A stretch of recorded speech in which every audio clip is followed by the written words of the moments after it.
अस्सलाम वालेकुम रहमतुल्लाह and welcome back to my channel best medical channel. आज हम एक अनदर इंटेस्टाइनल प्रोटोजोन पैरासाइट को पढ़ेंगे, जो कि है जियार्डिया लाम्बिया। जियार्डिया लाम्बिया ये बुनियादी तौर पर एक फ्लैजिलेट प्रोटोजोन पैरासाइट है जो कि इंटेस्टाइन में डिफरेंट डिजीज़ काज करता है, और ये जिस ग्रुप से बिलोंग करता है उसको बोलते हैं सर्कोमेटिगोफोरा। सर्कोमेटिगोफोरा वो ग्रुप होता है कि जिसमें फ्लैजेला होते हैं। इनको फ्लैजिलेटेड प्रोटोजोन भी बोलते हैं क्योंकि ये वो प्रोटोजोन है कि जिनमें फ्लैजेला होते हैं। इस वजह से इस ग्रुप को सर्कोमेटिगोफोरा बोलते हैं। अब जियार्डिया लाम्बिया अगर हम इसके मॉर्फोलॉजी को देखें या हम इसके लाइफ साइकिल को स्टडी करें तो ये दो फॉर्म में होता है। एक होता है सिस्टिक फॉर्म और एक होता है ट्रोफोजाइड फॉर्म।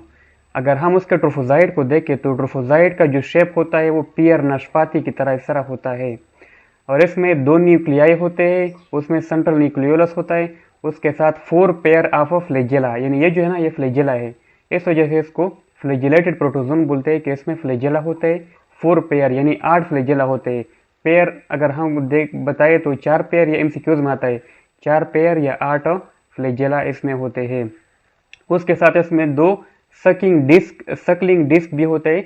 सकलिंग डिस्क इसका फ़ायदा ये है कि जब हम आगे इसके लाइफ साइकिल को पढ़ेंगे तो ये जब इंटेस्टाइन में जो हमारे साथ ड्यूडिनम है वहाँ पर जब ये अटैच होता है तो ये सकलिंग डिस्क के थ्रू वहाँ पर अपने आप को अटैच करता है।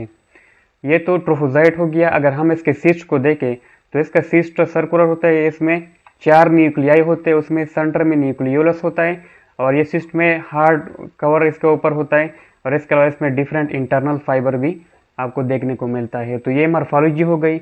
अब हम इसके लाइफ साइकिल की तरफ आते हैं। तो जब हम कोई कंटेमिनेटेड सब्सटेंस लेते हैं, कंटेमिनेटेड सब्सटेंस में मिसाल के तौर पर डिफरेंट हम वाटर लेते हैं, तो ये जो है ना जब हम ये लेते हैं तो ये पैर चला जाता है हमारे ओरल कैविटी में और पैर एसोफेगस, पैर स्टमक में।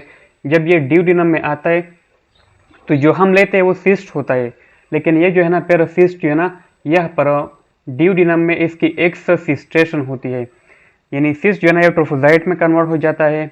ट्रोफोजाइट जो है ना पैर ये यहाँ पर आते हैं, और ये जो यहाँ पर भी इन्फेक्शन काज कर सकते हैं स्मॉल इंटेस्टाइन में, लेकिन ये जब आगे आते हैं लार्ज इंटेस्टाइन में तो कोलोन में, ये जो हमारे साथ कोलोन है यहाँ पर इंसिस्टेशन होती है। इंसिस्टेशन का मतलब ये है कि यहाँ पर पैरासिस्ट बनते हैं ट्रोफोजाइट से, यानी ड्यूडिनम में एक्ससिस्टेशन होती है जबकि कोलोन में इंसिस्टेशन होती है। ड्यूडिनम में सिस्ट से ट्रोफोजाइट बनता है जबकि कोलोन में सिस्ट से ट्रोफोजाइट से सिस्ट बनता है। तो जब यहाँ पर ये मैंने आप लोगों को इसका ट्रोफोजाइट में ये सकलिंग ग्रुप बताए थे, तो ये जो है ना इस इंटेस्टाइन के साथ इसके थ्रू अटैच होता है।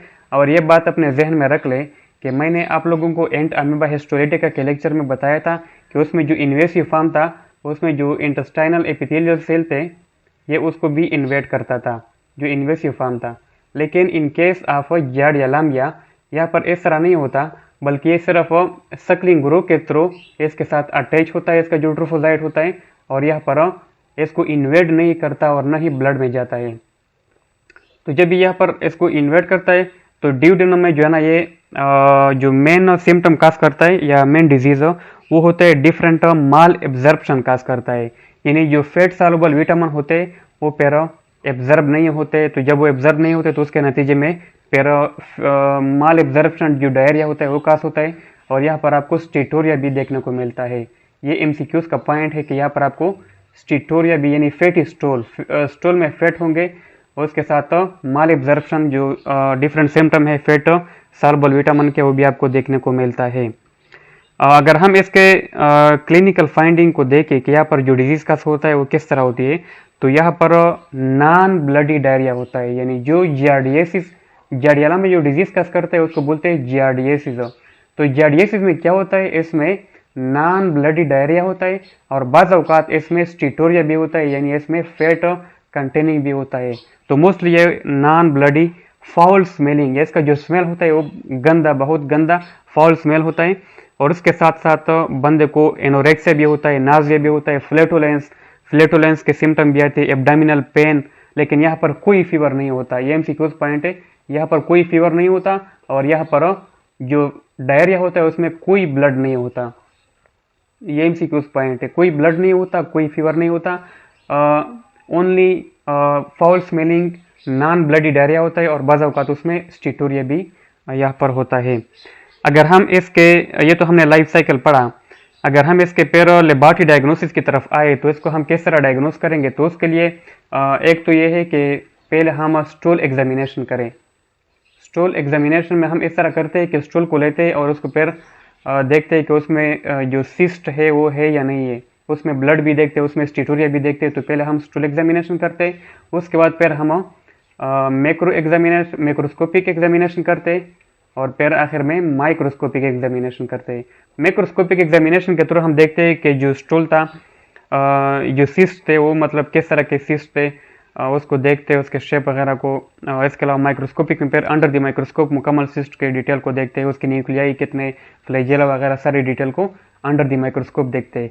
इसके अलावा यहाँ पर हम एक इम्पॉर्टेंट टेस्ट होता है जो कि हम इसको डिटेक्ट करने के लिए इस्तेमाल करते हैं और उस MCQs में भी आता है।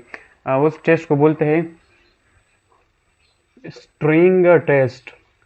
स्ट्रिंग टेस्ट, इसको स्ट्रिंग टेस्ट इस वजह से बोलते हैं कि यहाँ पर पेशेंट के माउथ से एक स्ट्रिंग पास किया जाता है और फिर वो ड्यूडिनम तक आता है और यह जो ड्यूडिनल म्यूकोजा होता है उससे एक बायोप्सी ली जाती है म्यूकोजा की और फिर उसको एग्जामिन किया जाता है।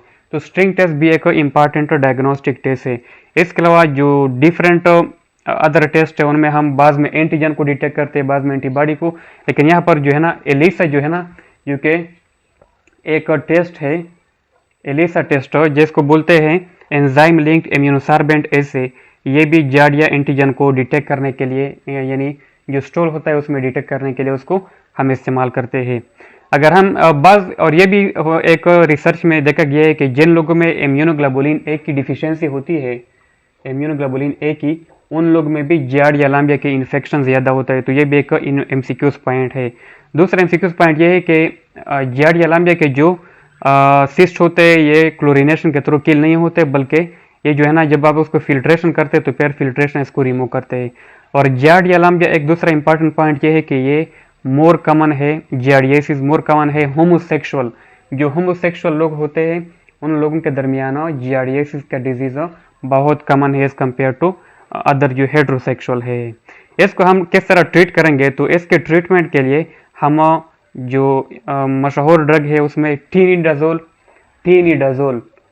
जो कि एनारोबिक इन्फेक्शन को ट्रीट करने के लिए इस्तेमाल करते हैं, उसमें टीनिडाजोल और मेट्रोनिडाजोल। तो ये जो है ना हम यहाँ पर उसको ट्रीट करने के लिए इस्तेमाल कर सकते हैं। तो ये जो है ना जार्डिया लांबिया का सिंपल लाइफ साइकिल और इम्पॉर्टेंट पॉइंट हो गए। इसके दो फॉर्म होते हैं, एक सिस्ट और एक ट्रोफोजाइट। ट्रोफोजाइट में 4 फ्लैजेला होते हैं, 2 न्यूक्लियाई होते हैं, सिस्ट में 4 न्यूक्लियाई होते हैं। अगर हम लाइफ साइकिल को देखें तो जब भी हम इंजेस्ट करते हैं तो ये जाता है स्टमक में, फिर ये ड्यूडेनम में जब जाता है तो ये वहाँ पर वो ट्रोफोजाइट जो है ना उसके साथ अटैच हो जाता है और सक्लिंग डिस्क के साथ, और वहाँ पर इन्फेक्शन म्यूकोसा को इन्वेट नहीं करता बल्कि वहाँ पर इन्फेक्शन कस करता है। जार्डियासिस जो मैंने आप लोगों को नॉन ब्लडी बाज़ औक़ात म्यूकस कंटेनिंग डायरिया भी मैंने आप लोगों को बताया, फ्लैटुलेंस भी होता है, उसके साथ डिफरेंट माल एब्जॉर्प्शन जो विटामिन है उसकी माल एब्जॉर्प्शन भी होती है। और ये जो है ना जब लार्ज इंटेस्टाइन जो कोलन में आता है तो इसकी इंसिस्टेशन होती है और ये ट्रोफोजाइट सिस्ट में कन्वर्ट होते हैं और फिर ये सिस्ट ये जो है ना स्टूल में निकलते हैं और फिर हम उसको एग्जामिन कर सकते हैं। तो ये सारा जार्डिया लांबिया के बारे में हो गया।